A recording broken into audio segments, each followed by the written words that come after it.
Welcome to the Infernal Brotherhood of the scruffy-looking Nerf herders. Today I'm reading Star Wars Tales of the Jedi number 2, Ulic, Qel-Droma, and the Beast Wars of Onderon, part 2. We're hit! Trim the lateral fins, Kay! We've got to stop this roll! Fins aren't responding, Ulic! System computer down! Get ready to crash!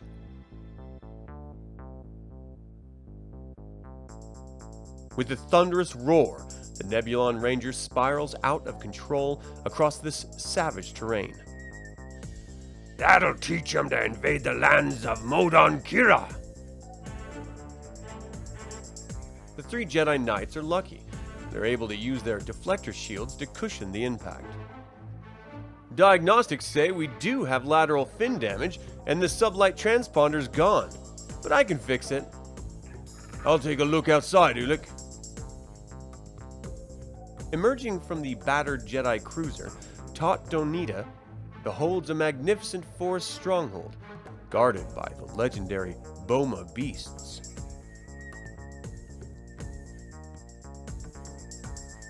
Ulic, we have a small problem here.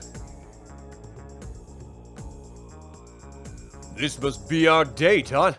If those things keep us trapped in the Ranger, we'll never complete our mission. Can you pacify them? Well, I can try. Taut Donita has the unusual Jedi ability of understanding beast languages. Emitting a series of strange growls and howls, he attempts to calm the great creatures.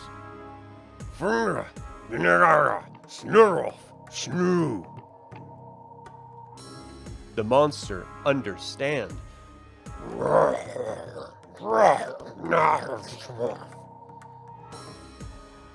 Okay, I've just been made an honorable Boma. Let's ride.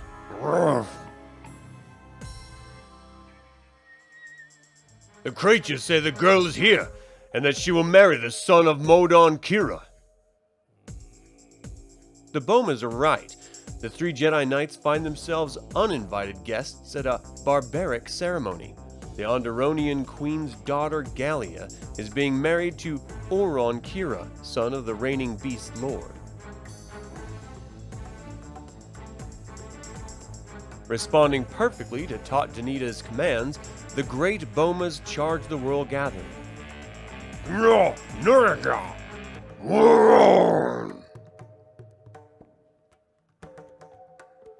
Ulic Qel-Droma moves swiftly to claim the prize, the heir to the throne of Onderon. Princess Gallia, I'm here to rescue you and return you to your mother. No! I don't want to be rescued. I want to marry Odin Kira. What?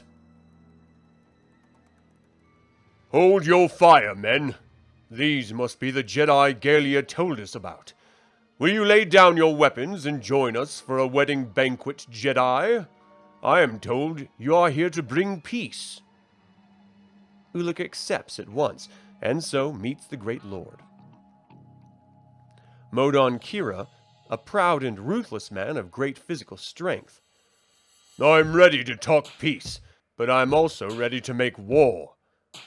And Modon's father, Droko, the elder, who suffers from an unhealing wound he received long ago when he was cast out of Isis, Droko has not spoken in years.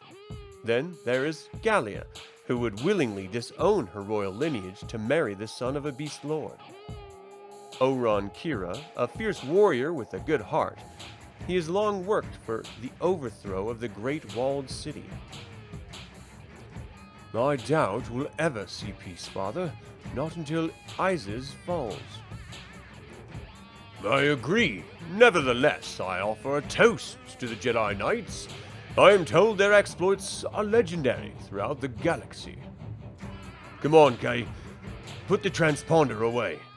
Hey, you want to fly out of here, don't you? I don't understand. How did you two, who belong to warring peoples, come to meet and marry? The Kiras have been going in and out of the city for years, trading secretly with the political underground. Yes, I caught sight of Gallia in the palace garden. We both felt the mysterious call of destiny.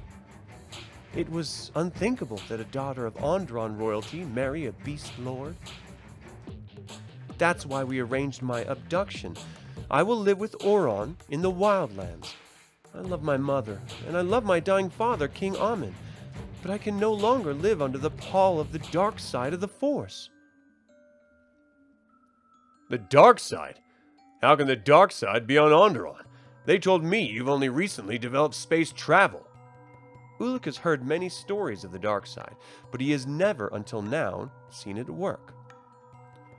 4 centuries ago, a Jedi Knight named Freedon Nad brought the dark power of the Sith to our world. He decreed that Onderon remain isolated so that he could rule us unchallenged. Over the centuries, there have been many who opposed his legacy. All were branded as criminals. My grandfather, Draco, whom you see sitting silently before you, was cast out of Easy's 50 years ago because he challenged the dark side. Jedi, by my honor, I, Modon Kira, must warn you.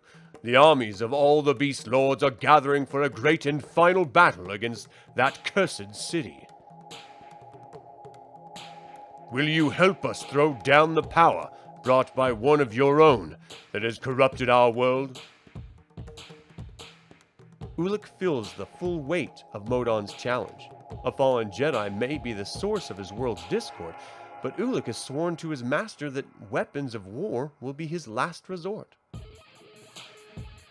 Let us go to your mother and reveal your marriage. I will make her see that your wedding should mark the end of the long war.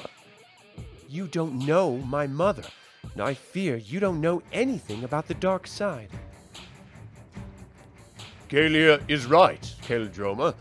You have yet to grasp what's going on here. I will never let Galia set foot again on Isis. Trust me, please. I am a Jedi. The Jedi have to deal with the dark side all the time. Both of you will accompany me. Together, we can bring peace to this chaotic world.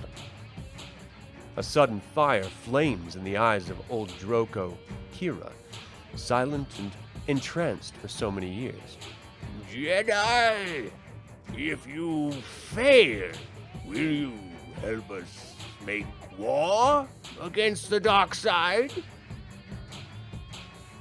If I fail, there won't be much choice, will there? But I will not fail. In less than a day, Kay repairs their ship, and the Nebulon Ranger once again takes flight toward the walled city of Isis, with Galia and Onderon Kira on board and a Beast Rider escort. Modon Kira has assented to Ulic's plan, but all his life he has made war. In his heart, he knows Ulic will fail. I send word to the lords of all wild realms.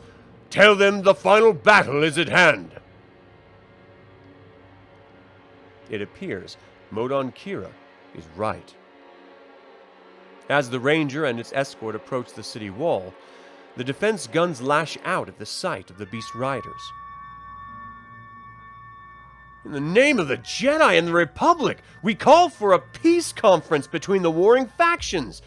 We are bringing in the Queen's daughter. We're holding our fire, Nebulon Ranger. You have permission to land. Warily, the Onderonians permit the rescuers to bring the kidnapped girl before her mother.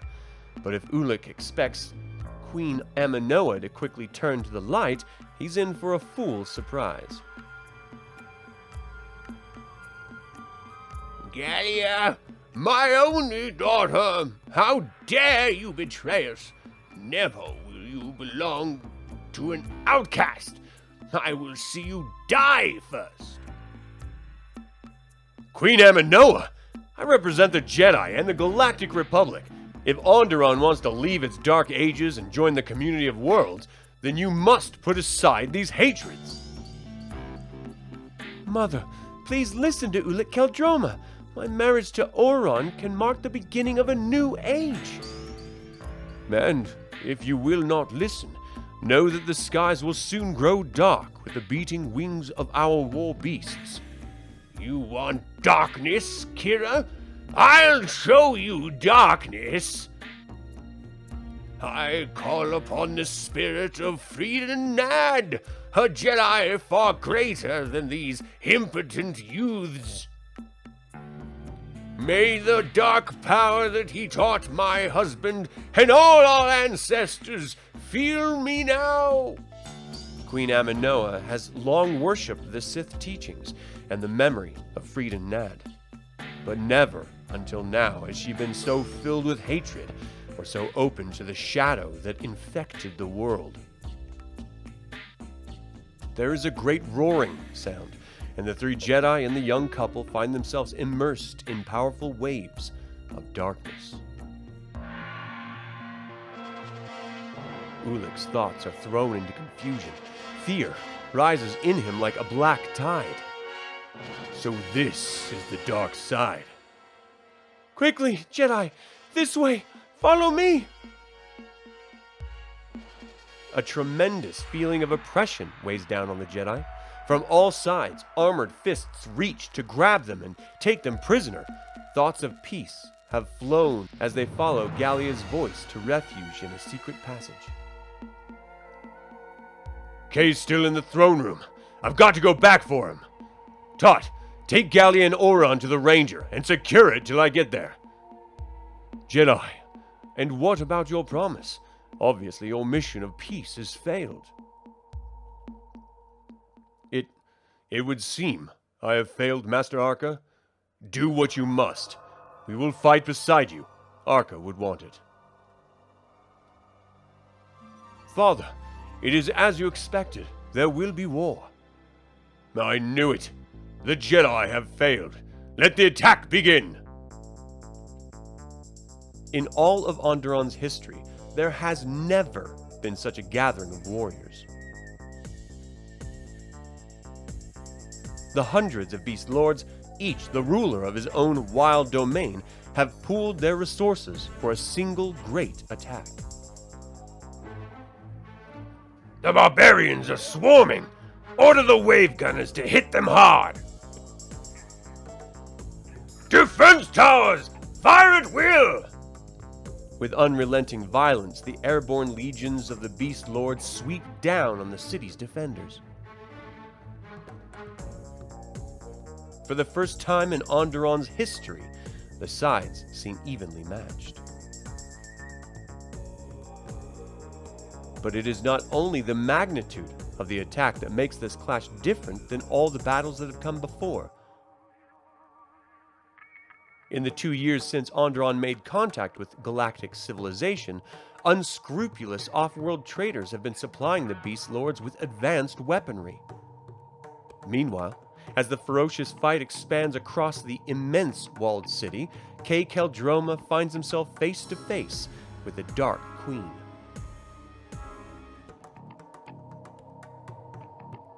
In the name of Arca of Arcania, I order you to quench this darkness. Be careful, little boy. You are about to lose something very precious. In the darkened throne room, the light from Kay's Jedi weapon makes him an easy target.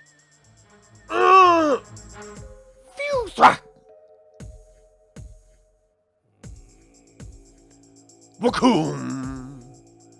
The careening energy blade is a deadly threat to anything it touches. Shum! You'll pay for that, Jedi! My arm! Ulic! They cut off my arm! Kay's agonized cries are drowned in the thunder of combat that now rages against the very walls of the Citadel. Queen Aminoa retreats to the mausoleum of Freedom Nad to commune with the power that is concentrated there. She knows that the city's military strength will not decide this battle. In the name of my husband, Omin, and his ancestor, Freedom Nad, I call down the dark side upon these foes! It is said that through the dark side of the Force, the ancient Sith could sap the will of an entire army. For the first time in her life, Queen Aminoa gives herself completely to the dark side. Mysteriously, the attack of the Beast Warriors begins to lose momentum. The fight grows more difficult. And what of Ulic Qel-Droma? His thoughts are only with his brother. Okay, what am I going to do? I can't let you die. Don't be stupid. I can live without the arm. That's a med kit on my right hip. Open it. Ow! Good thing I can handle a save with the other hand. But if that thing in the shadows is what I think it is, I'm getting myself a better fighting arm. What are you doing? This is no time to start fixing droids. This is an old XT6 model, Ulic. Their appendages make great prosthetics.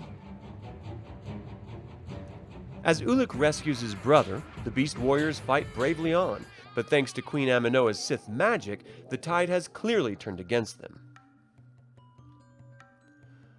It's the Dark Force, Modon. We can't control the war beasts. The riders are sitting targets. All my men are getting sick and confused. I will not give in. We've committed everything. Keep fighting. The Beast Lords are unusually audacious. Don't they know we have the ultimate power on our side? Maybe they think these Jedi are gonna help them. The Onderonian general doesn't know how right he is, but it is not Ulic, Kay, or Tot who will decide this battle. Another Jedi ship has arrived over the battleground. It is piloted by a man of unusual wisdom and ability. As the ship hovers, the dark power meets an unexpected adversary, one who is experienced in Jedi battle meditation. Every soldier knows that war is more than arms and armor. This is the last battle for you, beast lover. The power is with the city. Every warrior carries an image of impending victory in his heart. When the image shatters, to be replaced by a vision of defeat, he is beaten. But sometimes the warrior receives assistance from an unexpected source. An inrush of light, blasting away his overwhelming fear and despair, releasing new inner strength. Yes, a war is so much more than arms and armor. Half of every conflict is the will to win. In the time of the Jedi, the will to win and the power of war are given by the dark side. Or, as dawn throws back the night, they are given by the light. Ulic and Kay emerge from the palace to find Tot Danita, Gallia, and Oron Kira watching the conflict from the ramparts. How's the fight going? Very strangely, Modon's forces were winning, then the tide shifted against them. Now the battle's turned back to the Beast Lords. The city is fallen. Whatever the reason, that's good news. Kay, doesn't that ship look familiar? That's Master Arca's ship. The great Jedi Master does not seem pleased to see his three apprentices. This was your first mission, and after only 3 days, I have to intercede. Kay, my son, have you already begun throwing your flesh away in your hunger for the great light? I got another, Master. Ulic, I made you my charge man, and you have utterly failed the test I gave you. But what do you mean, Master? We did everything we could. So you did, but the dark side is at work here. You should have sensed it the moment you arrived. As for this great war you have launched, the way to win it was the way I won it. I meditated the fight, influencing its outcome. using a Jedi's mental powers. By visualizing the desired outcome of a battle, a Jedi influences the field of force that surrounds all events. But Master Arca, that's not something you taught us. True. Perhaps this was too great a test for you. Now come with me. Let us find the source of all this trouble. With instinctive sureness, Arca leads his apprentices and Gallia into the deepest sub-levels of the palace, to the tomb of Frida Nad. Mother!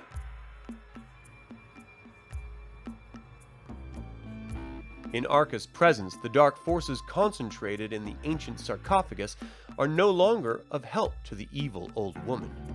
The light! The light!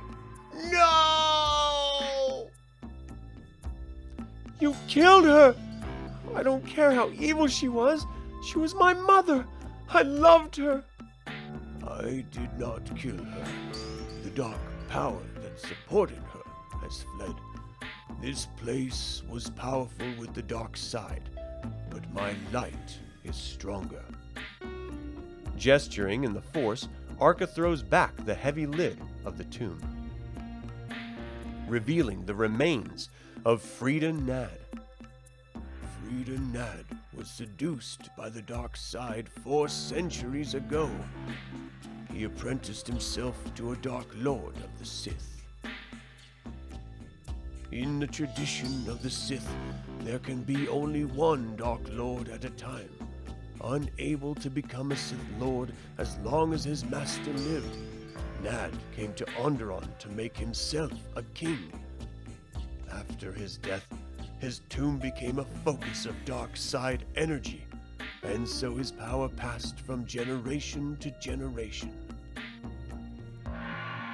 All your ancestors belonged to the dark side, Gallia. But that is over. The shadow has been broken. Let go of the past. You are free. Released from the evil that possessed her forefathers, Gallia asks that her marriage to Oron Kira be consecrated under the laws of the Republic. On that day, the warring tribes of Onderon became a great unified people. But as Arca celebrates with his apprentices, he warns them the battle with the dark side is far from over. Frida Nad still has followers in the city. Their cults may yet cause trouble. There are even rumors that Gallia's father is still alive somewhere on the planet. I'll need you 3 to stay on here for a while. I'm ready. Anyone for arm wrestling? Master Arca, Frida Nad was a Jedi. How can a Jedi trained in the way of the light fall victim to the dark side? It has happened more than once. Fortunately, it does not happen often. Ulic, my son, pray that it never happens to you.